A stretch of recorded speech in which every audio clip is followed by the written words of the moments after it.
As we get into the summer season, let's recall that a few years ago, a very major Trudeau minister said, Canadians, stop driving for the summer because you're polluting the world and just don't go out for those trips anymore. That may be changing now, but let's find out from Dan McTeague, who knows all about gas prices. And I know you don't have a crystal ball, but you're pretty sharp on what's going on with them. Tell us, what's going to happen for the summer? Oh, they're going up this summer. We'll see a couple days where it goes down here and there. Vancouver will fall a little bit. Toronto will be up. We've already seen prices move up about 10, 12 cents a litre since the suspension of the consumer carbon tax. Well, the gas tax is off. Yeah, of course. So why did it go back up? Well, several factors. Gasoline markets operate out of the United States, and we've seen an increase of about 10, 15 cents a gallon just past a little while. Demand is up. Supply is a little lower than expected this time of year. We've gone to summer gasoline, which is more expensive. It is a thing, by the way. I mean, you want to start your car in the middle of winter. You don't want to have, things that'll slow things down. You want to get butane in there so the car takes off in the summertime when it's 95, 100 degrees outside. You don't using want the old that butane system. in there. Definitely not. It's going to evaporate, do bad things to your car, and possibly create some volatility with respects to pollution. So there's a reason why these prices have gone up. The Canadian dollar hasn't helped. Remember, it takes 137, 138 pennies to buy a US dollar. That's still 24 cents a litre. That's the biggest tax. And so folks out there say, hey, we don't need to build pipelines. We don't need to sell anything to the rest of the world. You don't have anybody buying Canadian products, buying the Canadian dollar. You're going to wind up paying for it, not just in terms of gasoline and diesel and aviation fuel. There isn't really much you can talk about where energy doesn't affect the price of just about everything else. You are just a nattering nabob of negativity. I mean, really. So is there anything this government's going to do to have some salvation for Canadians this summer? Well, I think it needs to look at what it can do to restore the strength of the Canadian dollar.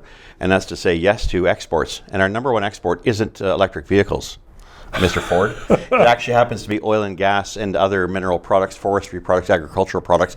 All those products depend on our ability to access foreign markets, not just with pipelines, but to get the permits. If the new minister, Hodgson, is correct, he better be able to get a permit done in 2 years, not 10, 15, or 20, as we've seen for the past 10 years.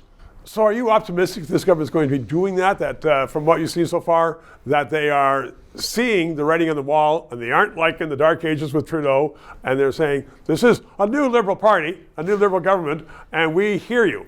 My personal hope is yes, but it'll take away a lot of the work I have to do if they do go ahead with it. So I think my work is cut out for me. I think the government's going to try to find ways to mollycoddle its old, green organizations and climate groups that are backing net zero at the same time. They're going to try to play this game of we can suck and blow at the same time, as they say. I was going to say, that's sucking and blowing at the same time, and governments try to do that, but not too often successfully. So unless you have an effete press. You pay the press, and you keep Canadians in the dark and paying the bills. Absolutely. And I think now for everyone looking at saying, yeah, we saw a big deflation as a result of gasoline, the carbon tax removed from gasoline, but it didn't drop on everything else. It's going to take a long time for these carbon taxes to make their way and help Canadians.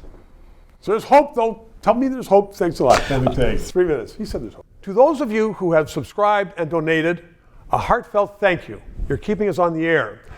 If you're watching and you haven't, please try to do so, because 4 years ago we started this show because there needed to be independent analysis.